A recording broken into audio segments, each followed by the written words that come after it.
Imagine this: the constant noise of your own anxiety finally stops. The relentless ping of your phone that used to send your heart into a frantic rhythm is silent. The endless loop in your mind, questioning your worth, analyzing every word, begging for a scrap of their attention, has gone quiet. For the first time, you are not chasing, you are not pleading, you are not trying to convince someone of your value. You have made the single most powerful decision a human being can make in the face of indifference. You have stopped. You have withdrawn the one thing they never expected you to take back: your energy. And in that profound, deafening silence, a seismic shift begins. The ground beneath their feet, once so stable because you were the one carrying its weight, begins to tremble. The entire dynamic of your connection is about to be turned inside out, and the power you thought you lost is about to come rushing back into your life with the force of a tidal wave. This isn't a game. This is a strategic, soul-deep recalibration of your entire being. And what happens next will shock you, liberate you, and redefine you forever.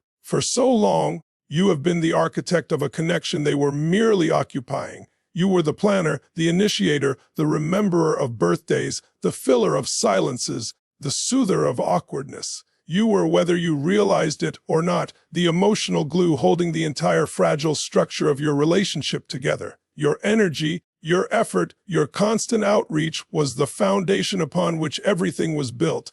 It was the stable ground they could always retreat to after their periods of distance. The warm, welcoming home they knew would always be there, lights on, door unlocked, no matter how long they stayed away. They operated from a place of profound psychological safety, not the safety of intimacy, but the safety of your perpetual availability. They could dive into their own world, focus on their work, their hobbies, their solitude, secure in the knowledge that you were maintaining the emotional field, keeping the connection alive single-handedly. This created a dangerous, one-sided equilibrium where their needs for both autonomy and connection were met while yours for reciprocity and consistency were starved. Your presence was the background noise of their life, a comforting hum they barely noticed until it was gone.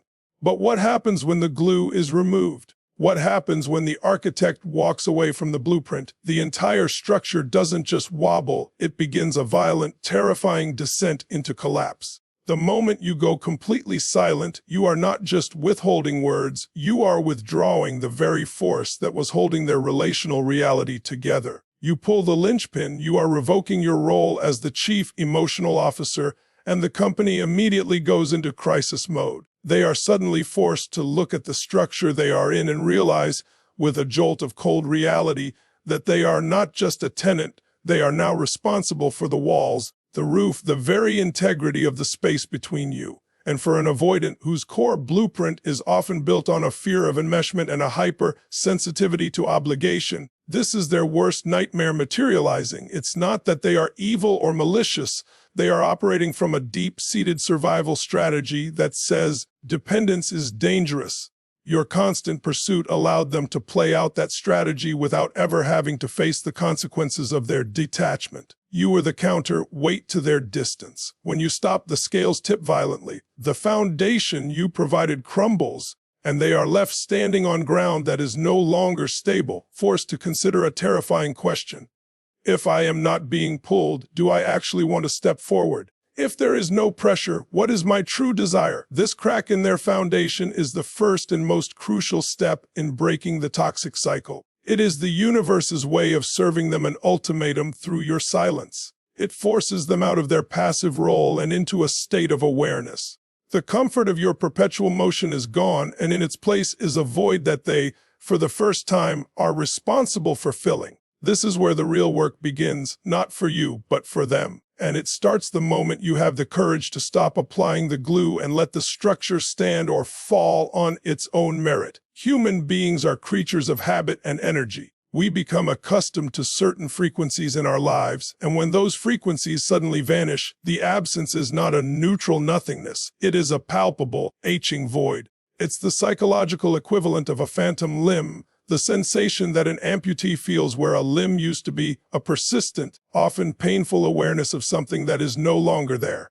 For the avoidant person in your life, your constant energy, your texts, your calls, your attempts to connect, your worry, even your anxiety, became a limb of their own emotional body. They may have complained about it, felt smothered by it, or pushed against it, but it was a consistent presence. It was a form of attention, and all human nervous systems, regardless of attachment style, are wired to register attention. Your energy was a low-grade, constant validation of their existence and their desirability. They didn't have to do anything to receive it. In fact, their withdrawal often intensified it, perversely reinforcing their behavior. The moment you go silent, you are not just giving them space, you are performing an amputation on that energetic limb. And the phantom pain begins almost immediately. The silence you create is not empty. It is loud. It is a roaring, deafening quiet that screams of your absence. Their phone, which was once a source of low-grade annoyance or pressure, becomes a source of confusion. The lack of notification from you creates a cognitive dissonance. Where are they? The mental real estate that you occupied, which they took for granted, is now a vacant lot, and nature abhors a vacuum. Their mind will begin to fill that space with questions, with curiosity, and with a low hum of anxiety. This is not about them suddenly realizing they are madly in love with you. This is about the fundamental disruption of a deeply ingrained pattern. They are like a planet whose orbit has been disturbed by the sudden disappearance of a moon. Their gravitational pull is off. Their rhythm is broken. They start to notice the silence in their car, the quiet of their evening, the lack of your name on their screen. They begin to replay the last interactions, searching for clues. Did I do something? What did they say last? Are they hurt? Are they moving on? This is the critical moment where the internal locus of control shifts. The problem, which they had always externalized onto you, they're too needy, they're too demanding, is now internal. The void is inside their world, not yours. They are forced to sit with the discomfort of your absence, and in that discomfort, growth can occur. They are feeling the phantom limb of your energy, and that sensation, as unsettling as it is a gift. It is the first genuine, unfiltered feedback their system has received about the value you brought to their life. It's a feedback loop they can no longer ignore because the source of it, you, is no longer there to blame. You have become a ghost, and the haunting has just begun inside their own mind. For the entire history of your dynamic, you have been the hunter. You have been the one tracking the connection, following the clues, trying to corner intimacy, and striving to capture their commitment. They, in turn, have been the quarry, the elusive, often distant prize you were trying to secure. This pursuit dynamic is a classic, soul-destroying dance where the more you pursue, the more they distance, and the more they distance, the more frantically you pursue. It's a vicious cycle that drains your life force and reinforces their deepest fears of being consumed. Your pursuit, though born from a place of love and a desire for connection, is actually the fuel for their avoidance. It confirms their belief that relationships are demanding and that they will lose themselves. So they run, and you chase. It's a dance where you are doing all the work, and they are controlling the tempo by their retreat. But what happens when the hunter lays down their weapons? What happens when the hunter simply vanishes? This is the power of going completely silent. You are not just stopping, you are fundamentally inverting the entire roles of the game. The hunter becomes the ghost. You are no longer a force moving toward them. You are an absence. You are no longer a presence to be managed. You are a mystery to be solved. This is a psychological checkmate. All their strategies, all their defenses were built to handle a pursuer. They have walls, moats, and traps for someone who is chasing them. But they have no defenses against a void. They have no strategy for silence. How do you fight what isn't there? How do you distance from someone who has already created the ultimate distance? This shift is utterly disorienting for them. Their identity in the relationship was the one who needs space. You have now given them all the space in the world. You have granted their unspoken wish in the most dramatic way possible, and in doing so, you have robbed them of their role. They can no longer be the distancer if there is no one left to distance from. This forces them into a state of profound confusion and eventually a choice. They must either remain in the silence, which means accepting the permanent loss of the connections and the validation it provided, or they must, for the first time, become the one who moves forward. The power dynamic has not just leveled, it has been completely overturned. You are no longer reacting to their behavior. You are setting a new, unshakable standard for your own. By becoming the ghost, you demonstrate a level of self-control and self-respect that is far more attractive and far more terrifying to an avoidant than any amount of love, bombing, or pleading could ever be. You show them that your world does not orbit around them. You have your own sun, your own gravity, your own life, and in doing so, you become an enigma, and nothing is more compelling to the human psyche than a mystery. The chase is over, the game has changed, and you are no longer a player, you are the rule maker. In the noisy chaos of the pursuit, distance dance, the avoidant person is rarely forced to look inward. You, the pursuer, become the perfect distraction from their own internal world. Your anxiety, your demands, your neediness become the problem they can focus on. It's always about what you are doing, what you are feeling, what you are asking for. This externalization is a brilliant, if unconscious, defense mechanism. As long as the problem of the relationship is located outside of themselves in your behavior, they never have to turn the spotlight inward and confront their own fears, their own patterns, their own capacity for intimacy or lack thereof. Your constant outreach provides a constant smokescreen for their own emotional shortcomings. But when you go silent, you pull that smokescreen away. Suddenly, there is no noise to blame. There is no anxious partner to point to. The room is quiet, and the only person left in it is them. Your silence becomes a vast, unforgiving mirror. In its reflective surface, they are forced to see themselves, truly see themselves. Perhaps for the first time in the relationship, they can no longer attribute the dysfunction to your pursuit because the pursuit has ended. The only variable that has changed is your absence, which means the source of the previous tension must have been the interaction between their distance and your pursuit. With your pursuit gone, all that remains is their distance. And for the first time, that distance feels lonely. It feels empty. It feels like a choice they are making rather than a reaction they are having. This mirror does not lie. It reflects back their own inaction. It reflects back the consequences of their passivity. It shows them that a relationship requires two active participants and that their strategy of withdrawal is not a neutral state, but an active force that destroys connection. This is a profoundly uncomfortable, even painful moment of truth. Their mind will try to find escapes. They're playing games. They're being manipulative. They've found someone else. But eventually, if they have any capacity for self-awareness, they will have to face the core question: what is my role in this? If I truly wanted this person, what am I doing to show it?